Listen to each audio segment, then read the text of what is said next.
1 Coríntios capítulo 14. Sigam o amor e procurem com zelo os dons espirituais, principalmente o de profetizar. Pois quem fala em línguas não fala para as pessoas, mas fala para Deus. Ninguém o entende, pois por meio do Espírito fala mistérios. Mas o que profetiza fala para as pessoas, edificando, exortando e consolando. O que fala em línguas a si mesmo edifica, mas o que profetiza edifica a igreja. Eu quero que vocês todos falem em línguas, mas muito mais que profetizem, pois quem profetiza é superior ao que fala em línguas, a não ser que as interprete, para que a igreja receba edificação. E agora, irmãos, se eu for até aí falando em línguas, que proveito vocês terão? Se eu não falar por meio de revelação, de conhecimento, de profecia ou de doutrina? É assim com instrumentos inanimados, como a flauta ou a harpa, quando emitem sons. Se não emitirem sons bem distintos, como se poderá reconhecer o que se toca na flauta ou na harpa? Pois também, se a trombeta der som incerto, quem se preparará para a batalha? Assim também vocês, se com a língua não disserem palavra compreensível, como se entenderá o que é dito? Porque vocês estarão como que falando ao vento. Há sem dúvida muitos tipos de vozes no mundo, e nenhuma delas é sem sentido.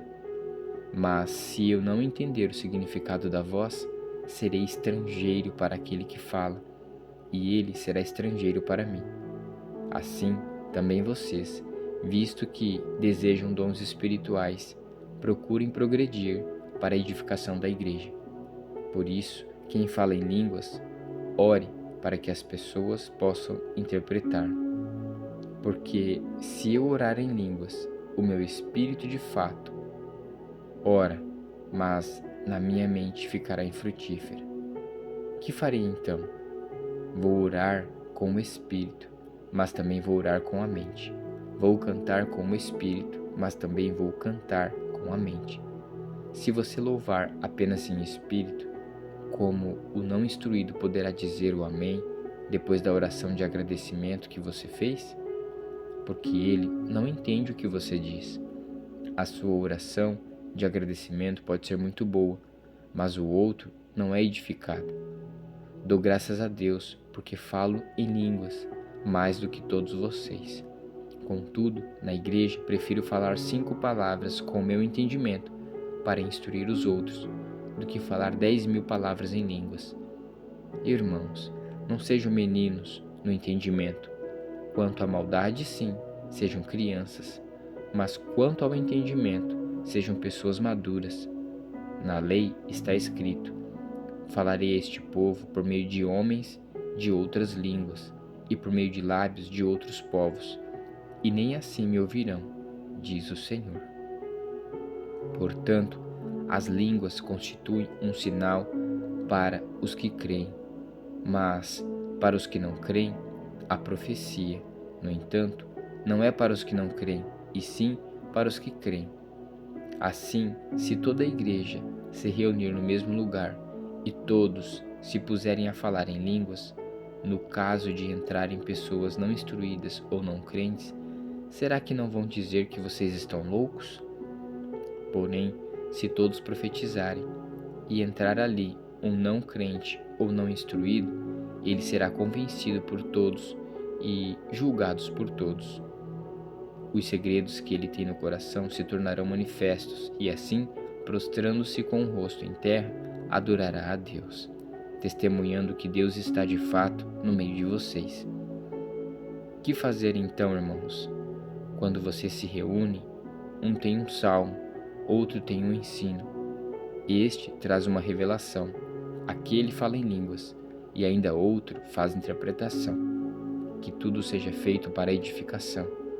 No caso de alguém falar em línguas, que não sejam mais do que 2, ou, quando muito, 3, e isto sucessivamente, e haja alguém que interprete. Mas não havendo quem interprete, fique calado na igreja, falando consigo mesmo e com Deus. tratando-se de profetas, falem apenas 2 ou 3, e os outros julguem.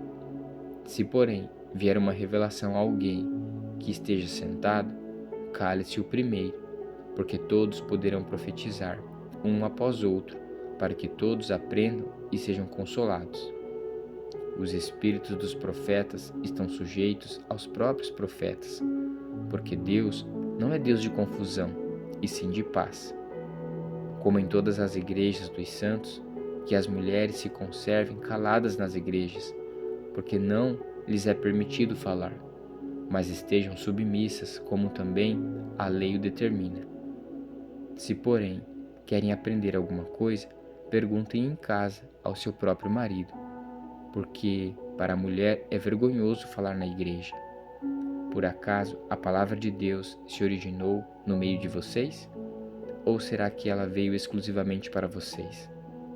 Se alguém se considera profeta ou espiritual, reconheça que é mandamento do Senhor o que estou escrevendo para vocês. E se alguém o ignorar, será ignorado. Portanto, meus irmãos, procurem com zelo o dom de profetizar, e não proíbam que se fale em línguas. Tudo, porém, seja feito com decência e ordem.